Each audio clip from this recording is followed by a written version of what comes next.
Don't be trippin', it's just flippin'. I'm a full-time reseller, and you may know me as Don't Be Trippin', but my name is actually Natalie, and welcome to class, you guys. This is Reselling 101. I'm going to share all my tips and tricks when it comes to reselling so you can be a successful reseller yourself. If that sounds good to you, hit that subscribe button and follow along. Let's get started. We're going to start from the very beginning and with one of my most asked questions, and that is, do I have an LLC, which is a limited liability company? And yes, we do. We have a registered business through the state, and I highly recommend it, but I'm no tax professional, you guys, so I'm just sharing what I do and how I have been successful. So take that as it is. Here are just a few benefits of having an LLC.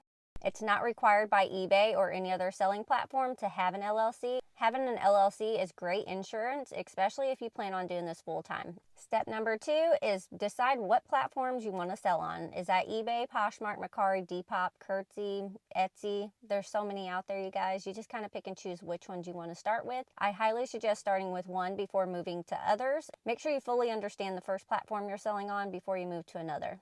I highly recommend starting with eBay. It is probably one of the most intimidating, especially for a lot of you new resellers, but I promise you, once you get started, you won't regret it.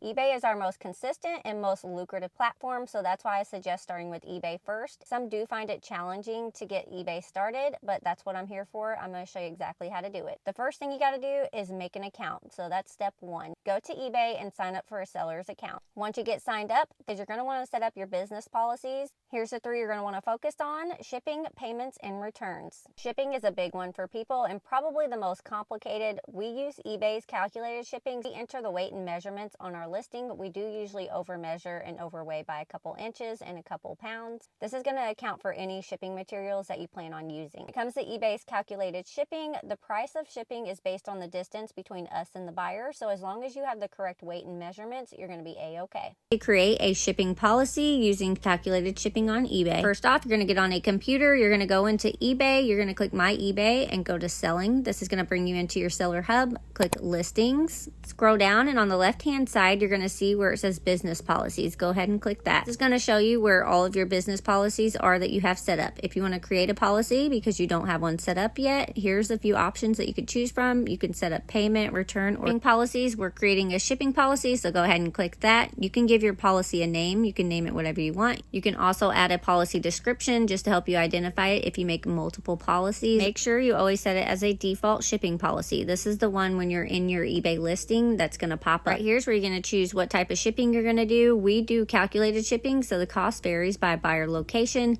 We put in the weight and measurements, and eBay calculates the price of shipping based on how far the item has to travel. Like I said, we use UPS and USPS priority, so we just click those 2 services, and that's what's going to pop up under the shipping services that you want to use. Right here, you could also offer calculated shipping discounts. I do not, so we're just going to skip that. And then handling time, you're just going to select your handling time. Our handling time is 1 business day unless it's the weekend. Here's a look at what our shipping policy looks like. Right here, you can see that our policy name is Shipping Rates 2022. It's set as a default shipping policy. We use eBay's calculated shipping, so the cost varies by buyer location, and we ship through UPS Ground and USPS Priority, sometimes UPS Ground Advantage. We do not offer any calculated shipping discounts, and our handling time is 1 day. Right here, you could also add a handling cost. We do not do that, but if you wanted to, there it is for you. Now, I don't do fixed rate shipping, but that is an option too. You can kind of search YouTube to kind of look over that. I don't have any experience with that form of shipping, so I can't be any help in that area. Next is your payments. When it comes to payments and you are wanting this to be a business, you need to set up a business account. Again, I'm not a tax professional, but I highly recommend setting up a business account to keep things separate from your personal account.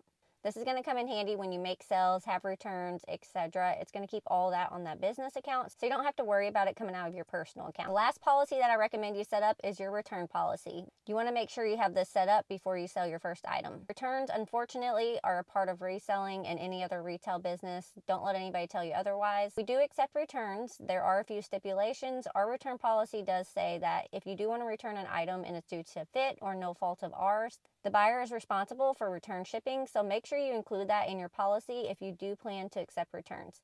Now, sometimes eBay will force a return. A buyer can say that your item isn't as described, blah, blah, blah. You can always appeal this with eBay, you guys. So don't get scared of returns. It's just a part of business. How to create a return policy on eBay. Here's exactly how you're going to do it. Go into your seller hub, click orders, and you're going to scroll down to where it gives you the settings and click return preferences. Now, you can set up a return preference where it's automated, but I choose not to do that because I don't want to automate returns. I want to look at each of them as they come in and not automatically accept a return. You're going to click business policies, and this is going to take you to the page where you can set up your business policies. That includes payments, returns, and shipping. So over here to the right, you're going to go ahead and click return policy, and this is how you're going to create your return policy. You're going to go ahead and give your policy a name. I keep it simple and just write return policy. In the description, that's where you're going to put any details that you want the buyer to know. Here's what mine says. I do accept returns, but the buyer is responsible for all shipping. That does include original and return shipping. Even if you don't allow returns, sometimes eBay will overrule your policy due to their eBay's money back guarantee. When it comes to international returns, I do have it toggled off because I am a part of eBay's international shipping program. And one of the biggest perks is that any returns that come through international shipping, they will be processed on our behalf, so eBay will take care of it. eBay will refund the buyer and we get to keep the sale. Another good thing is if you receive negative or neutral feedback, eBay will remove it. Let me know in the comments if you accept returns or not and exactly why.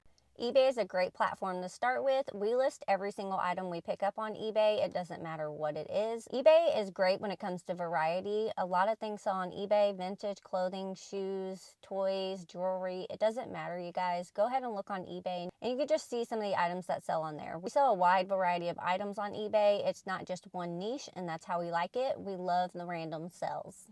Alrighty guys, that's it for the first episode on Reselling 101. Join me next time because we're going to go over exactly what supplies you need to be successful when it comes to reselling. Don't be tripping, it's just flipping.